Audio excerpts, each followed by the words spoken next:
Okay, so strap in, everybody, because today we are going deep on Jordan Peterson, Oh, yeah. and we are talking deep and broad. Lots of material here, right? Yeah, you guys sent in articles, you sent in lectures, you sent in some of his books, Really a variety. and wow, does this guy provoke some strong opinions. It seems like everyone's got an opinion on Jordan Peterson. Yeah, you either love him or you hate him, and today Oh. we are going to figure out why. That's right. Is he a grifter or is he gifted? Well, one thing's for sure, he's definitely influential. Oh, yeah. The guy's everywhere, he's debated Canadian law professors, he's written best-selling self-help books. He's even on Joe Rogan. Oh, yeah, sat down with Joe Rogan, had that whole thing with Richard Dawkins. I mean, you really can't deny it. He's tapped into something. He's got a huge audience, right? Huge. Yeah, and it all really started with this whole controversy back in 2016. Bill C-16. Yeah, Bill C-16 in Canada. That's right. And this was all about adding gender identity and expression to human rights protections. Yeah, he made a really big deal about it at the time. Huge deal. Yeah. He was saying this was going to lead to compelled speech. And it kicked off this massive free speech debate that is honestly still going on today. Yeah, it's wild, Right. because a lot of legal experts at the time pointed out that his fears about compelled speech were just totally unfounded. Oh, yeah. Like, Bill C-16 was about preventing discrimination, Right. not telling people what they can and can't say, but the way he framed it, It was brilliant. it was brilliant. Yeah, I mean, it was like this perfect storm, Really? You've got this very compelling speaker, Oh, yeah. this really hot button issue, Yeah. and then the internet. The internet. Right, and boom, suddenly he's a global figure. It's insane. It really is. And he immediately became this like poster boy for challenging political correctness. Yeah. And his career just explodes. Yeah. I mean, his book 12 Rules for Life became a massive bestseller. I've read that one. Yeah, it's like self-help, but then it's also got all this stuff about biblical stories. It's a weird mix. It's interesting, though. Yeah, definitely interested. And then you've got his lectures, which like millions of people are watching online. Oh, yeah. He's just got this way of blending these big, complex ideas with these personal anecdotes, and people just love it. Yeah, he's a really good storyteller. He is. And he's good at making these really complex ideas seem accessible. Totally. But that's also where some people start to get a little bit wary. Oh, yeah. Because they argue that this whole intellectual persona that he's cultivated is maybe masking some pretty problematic ideologies. Right, particularly when it comes to gender and women. Yeah, a lot of his critics point to his ideas about enforced monogamy, traditional gender roles. Even the way he talks about Eves in the Bible. Yeah, like he's just straight up peddling sexism and misogyny, they say. Well, it raises the question then about the responsibility of these public intellectuals, right? Oh, totally. I mean, when you've got a platform as big as his, Huge platform. yeah, you have to think about the impact of your words. Right. Are you using your platform for good or for bad? Exactly. And that whole debate just blew up even more when he got in trouble for some comments he made about a former client. Yeah, that was a whole mess. Big mess led to disciplinary action from the College of Psychologists of Ontario. Which he obviously fought tooth and nail. Of course. Yeah. Yeah, he was saying his public statements shouldn't be subject to disciplinary action. But the college was like, hold on a second. Yeah. You're a professional. You have a responsibility to your clients. And to the public. Exactly. This guy's got a lot of influence. Yeah, so it ended up going all the way to the Supreme Court of Canada. Wild. Which ultimately ruled against him. Yeah, they basically said the college does have a duty to maintain professional standards. Especially given his position of influence. Yeah, so that obviously just threw more fuel on the fire. Oh, yeah. Some people were saying this was a dangerous precedent for professionals. Yeah, like what can you even say anymore? Right, but other people were like, no, he absolutely needed to be held accountable for his words. Especially given the potential for harm. Totally. And then on top of all that... You've got the climate change stuff. Oh, yeah, the climate change denial. The guy's a vocal climate change denier. Flat out denies it. Yeah, he's been criticized a lot for spreading misinformation. Yeah, and it's a big deal, right? Huge deal. It's a topic with enormous global consequences. And it just makes you wonder what's really going on here. Right. What are his motivations? Is he trying to help people? Or is he exploiting their anxieties? Is it genuine curiosity? Or is he just trying to get attention? It's really hard to say. So we've got this guy. Yeah. Super intelligent. Obviously charismatic. But he's also prone to these incredibly inflammatory statements. Yeah.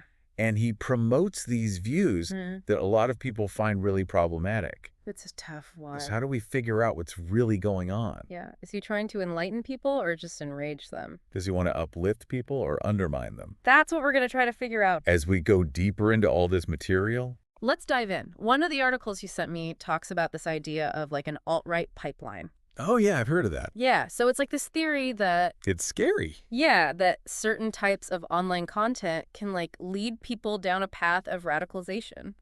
Right, like they start out watching one thing, and then the algorithm just keeps feeding them more and more extreme stuff.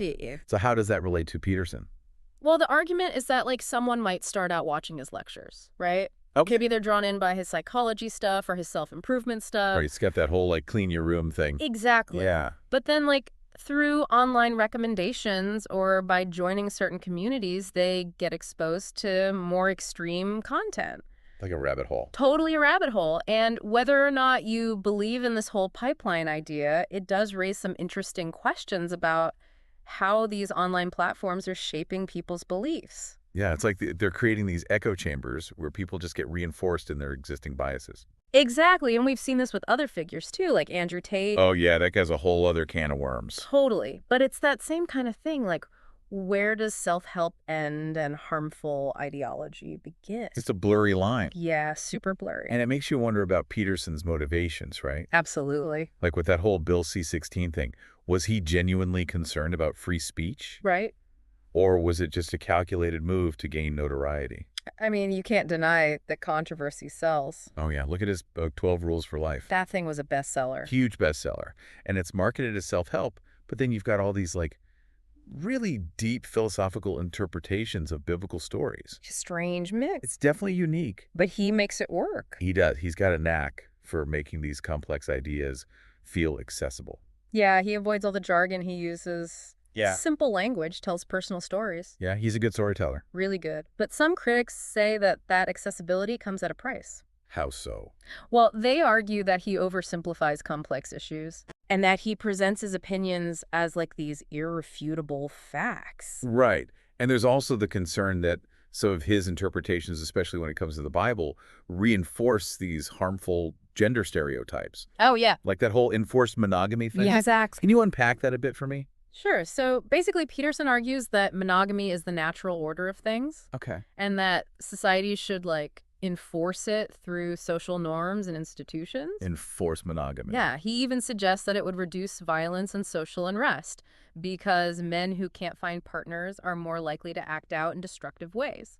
But that's kind of blaming women for men's behavior, isn't it? Exactly. And critics see it as deeply misogynistic and totally impractical. Yeah. It also raises some questions about individual freedom and the role of the state in personal relationships. For sure. And then you've got all the real-world consequences that Peterson's faced, like with the College of Psychologists of Ontario. Oh, yeah, that whole disciplinary thing. Right. So the details of the original complaints were never made public. But it sounds like there were concerns about how he was interacting with patients. Like the quality of his services. Yeah, and maybe even some issues with boundaries. That's worrying. It is, and he initially agreed to some kind of plan to improve his practice. Okay. But then in 2022, things escalated. What happened? Well, the college raised concerns about his conduct on social media. Oh, boy. Specifically, some comments he made about a former client and some jokes he told on the Joe Rogan podcast. Yikes. Yeah, they basically ordered him to undergo further training on professionalism in public statements. So they were trying to get him to tone it down a bit. Yeah, they were saying that some of his language was disgraceful and unprofessional and that it could potentially harm the public. And of course, Peterson saw this as a huge attack on his free speech. Oh, absolutely. He fought back hard. He claimed it was way beyond the college's authority. He said his political views were none of their business. Exactly. And it ended up going all the way to the Supreme Court of Canada. And he lost. He lost at every stage. Basically, the court said that the college does have a responsibility to regulate the profession and protect the public. And that this didn't infringe on Peterson's rights. Right. And this is where it gets really tricky. Yeah, because on the one hand, you've got freedom of expression. Right. But on the other hand, you've got professional standards and the need to protect the public. And when someone has a platform as big as Peterson's, Yeah. their words can have a real impact. So is he genuinely outraged about censorship, or is he playing the victim? It's hard to say. Because it definitely plays well with his supporters, right? Oh, yeah. They see him as this brave truth teller being silenced by the establishment. And it just adds to his mystique. Totally. Okay, so we've got free speech debates. We've got controversial self-help He advice. had a public battle with his own professional body. But we haven't even touched on his stance on climate change. Oh, yeah, that's a whole other thing. The guy is a vocal climate change denier. Flat out denies it. He's been slammed for spreading misinformation. And on a topic with huge global consequences. Yeah, he even said there's no such thing as climate. It's a pretty wild statement. But it makes you wonder, is he being genuinely skeptical? Right? Or is he just catering to a specific audience? Maybe one that's distrustful of mainstream science and prone to conspiracy theories. Because controversy sells. It does, and if you can position yourself as this lone voice of reason going against the grain, It can be very lucrative. very lucrative. So what do you think? It's a tough one to untangle. It is. But I'm curious to hear what our listeners think about all this. Yeah. What are your thoughts on Peterson's stance on climate change? Does it align with what you've read and heard from other sources? What questions does it raise for you in terms of his motivations and his credibility? Let us know. Man, we have covered a lot of ground, haven't we? Yeah, it's a lot to take in. So much to think about with this Jordan Peterson guy. He's a complicated dude for sure. Yeah, we've talked about his rise to fame, his controversial views on gender and free speech, those legal battles, the climate change denial. I mean, there's just so much there.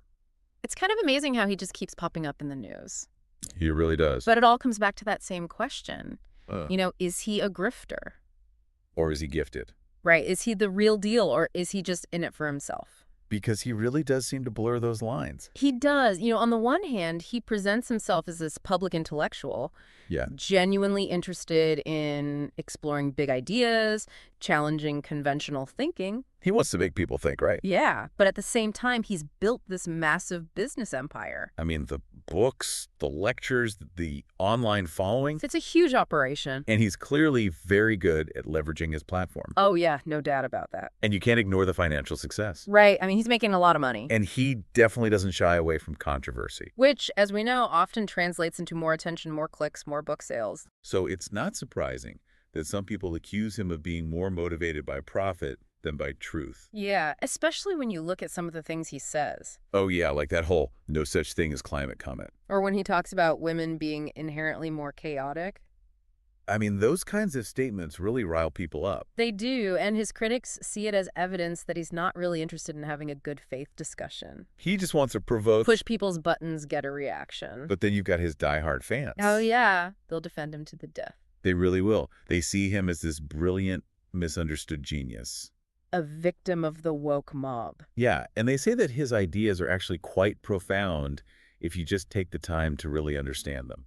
And to be fair, he can be very insightful at times. He's a smart guy. Well spoken. He's able to connect these different ideas in interesting ways. Yeah, he's got a knack for that. And he really resonates with a certain audience. Yeah, particularly young men who are maybe feeling a bit lost. Right, they're trying to figure out their place in the world. And he comes along with this message of personal responsibility. Self-improvement. Stand up straight, clean your room, take control of your life. It's a powerful message. It is, and for some people, it can be really life-changing. But it's also important to remember that Peterson's worldview is shaped by his own experiences and biases. Of course, everyone's is. And what resonates with one person might be harmful to another.